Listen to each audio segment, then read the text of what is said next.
Welcome back everyone to another video on the greatest show on tube. Today we have some delicious spare ribs that we're going to be tossing on the gas grill. And as you can see right now, we just took them out of the packaging. I think I paid about 15 bucks for these ribs. And yeah, we're going to start off with taking off the membrane here on the back. You can choose to leave it on, but I would recommend not to, because it'll get kind of chewy, not chewy, but it'll just get in the way. So just easier to just remove it. Use a paper towel, 1,000 times easier to remove, and then wash them. And also, if you guys are wondering, I cleaned the sink, both sides of the sink, very good with soap and stuff before I put the ribs on there, so don't think that, you know, I just threw them on there like that. But anyways, with these ribs here, as you can see, I'm highlighting right now the St. Louis portion of the rib. So it's basically a spare rib, but you just cut off that top flap right there. Basically a St. Louis style is just a more presentable, more uniform rectangle rib. And very simple with the seasoning here, just regular salt, pepper, and then a little bit of some dry rub. I personally do not like too much dry rub. I like letting the pork meat do the talking. And once again, as you can see there, it's pretty easy. The section right there where you would cut off, if you're gonna turn your spare ribs into St. Louis style, just cut off that bottom flap right there. And then as you can see, the highlighted portion that I'm highlighting right now, that's basically where the St. Louis style would be. You can buy these obviously already cut out at the local supermarket or at your butcher or wherever. But yeah, I personally, my favorite are the St. Louis style over loin ribs, just more meatier, but personal preference. And yeah, just very simple. Alright, so what we're gonna do here is set this bad boy up for a indirect heating. So put these heat deflectors. I'm gonna turn on this burner right here, and I'm gonna put the ribs right here. So, and believe me, one burner is more than enough. So just put these burners right here, or these heat deflectors, my bad.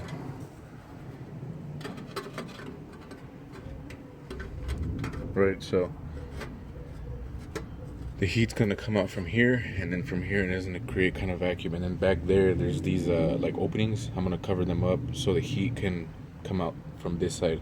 That way, kind of like loops around, and instead of just going out directly that way, it'll also come out this way.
So all we're gonna do is just flip this bad boy, put this one here, and then obviously this one here.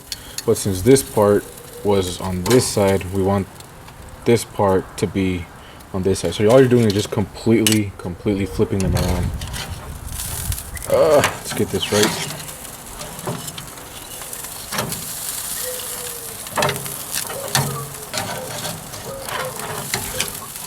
So yeah, I mean, that's really it. It's pretty simple. And then now we're gonna put on our, just put some liquid on top. As you can see, these bad boys are cooking pretty good.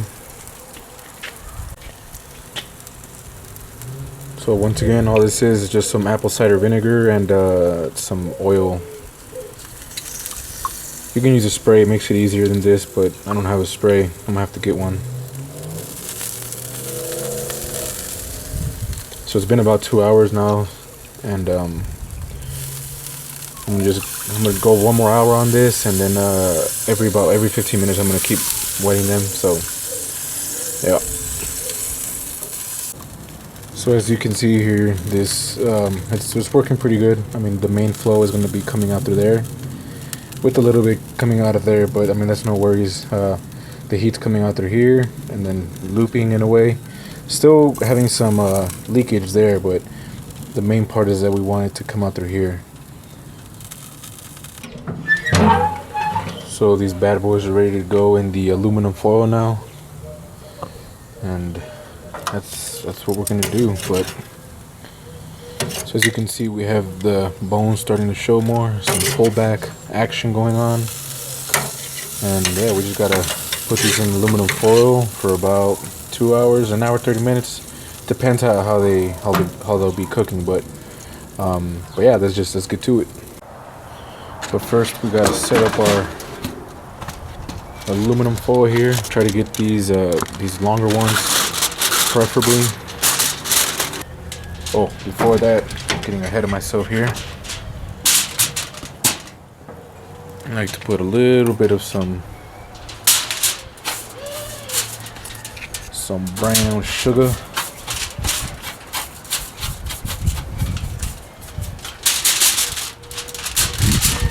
It's a little windy, so hopefully my sugar don't fly away right now.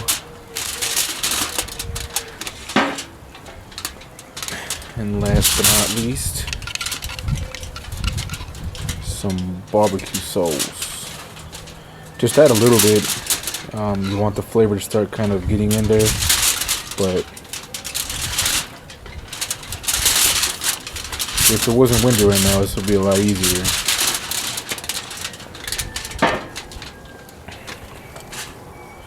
Put these always meat side down.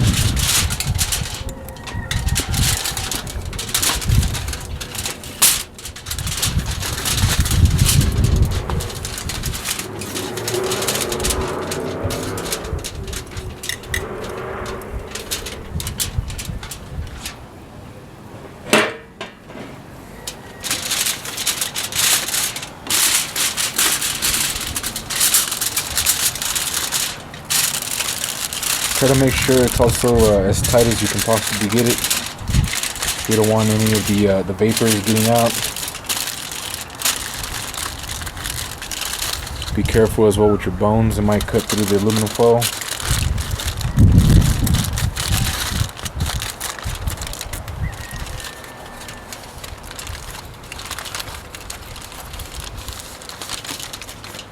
Try to fold it somewhat neat so when you come back and open it, it's pretty easy to open again instead of having to rip it up.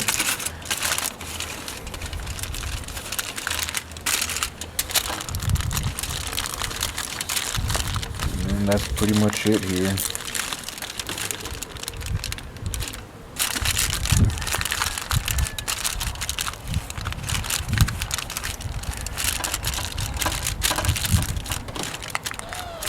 So once again, these are going to go on for about another hour, 30 minutes, possibly 2. We'll come back and check on them, see if they're how soft, how tender the meat has gotten, and basically almost if in other words, you kind of want to get this to like pulling temperature, but we'll come back and check them out right now.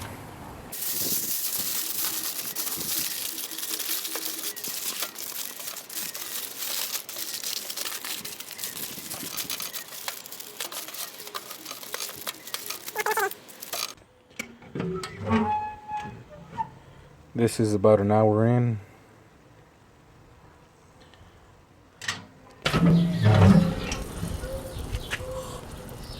Alright, so now let's get this other bad boy.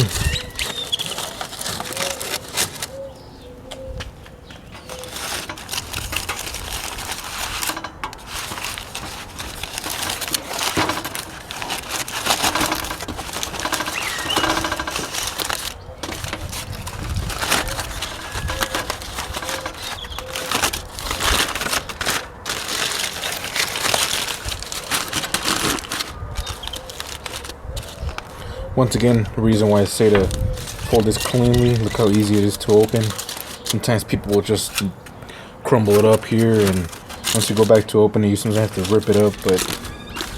But anyways, whew. Yeah, this is probably gonna rip off right now once I flip it over. But anyways, let's put this delicious barbecue sauce on there and put it back on the grill to get it caramelized in there. Some barbecue ribs. Ain't nothing like it, let me tell you that.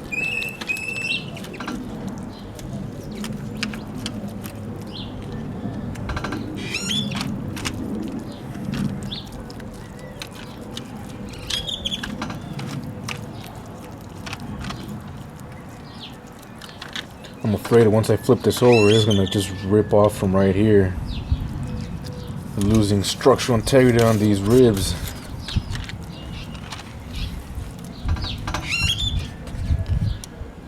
No worries, they're gonna come out tasting very, very good.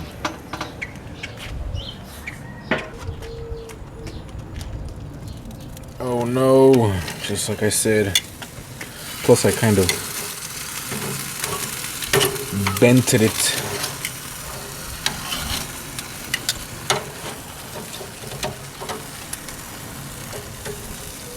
That breaks my heart.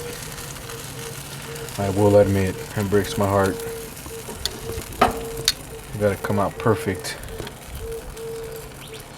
Let's get some glue and put it there, then they'll stay closed.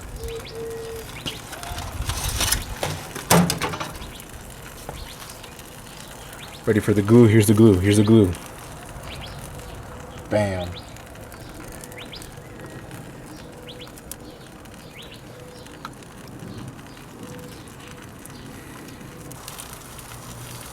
Boom. And now we wait about maybe another 20-30 minutes here to get them nice and get this glaze nice and caramelized here.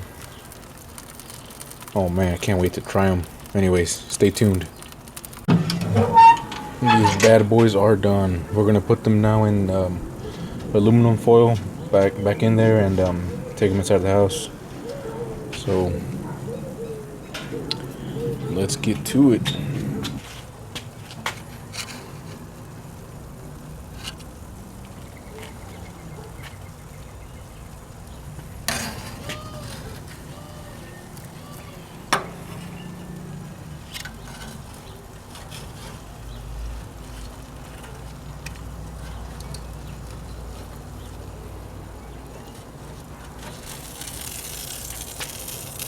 Just put them back on here. Just gonna give this a little taste. Look how easy that pulls. Tastes good, but it feels like I almost got nothing but barbecue sauce.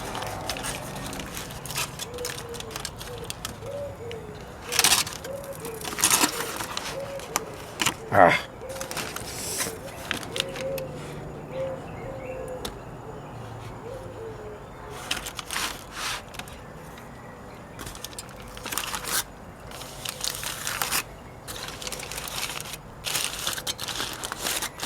This one got to be fancy. It's already done. We're just trying to preserve a little bit of the heat.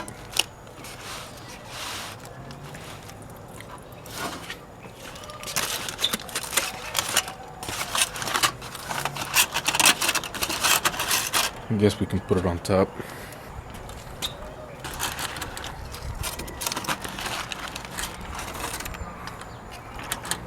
And that color just looks so beautiful.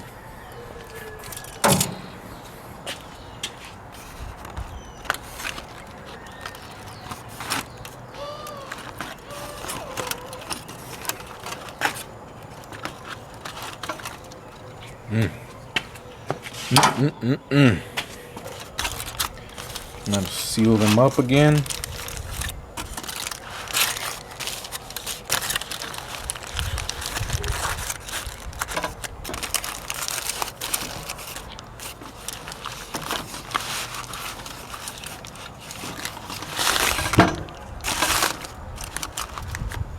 And now we wait.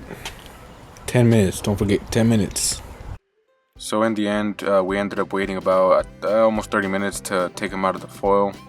And as you can see here, the final finished product is I mean, it right there you can see it looks pretty darn good, and I'll tell you, it was pretty darn good. It has my stamp of approval. Just what it basically comes down to is just sticking to the process. It's gonna take, if you're not used to doing long cooks like this, it's gonna be a hassle in a way because of the time you have to wait, but just stick to it and these are gonna come out delicious. Trust me on that. So I highly recommend this, and thank you for watching.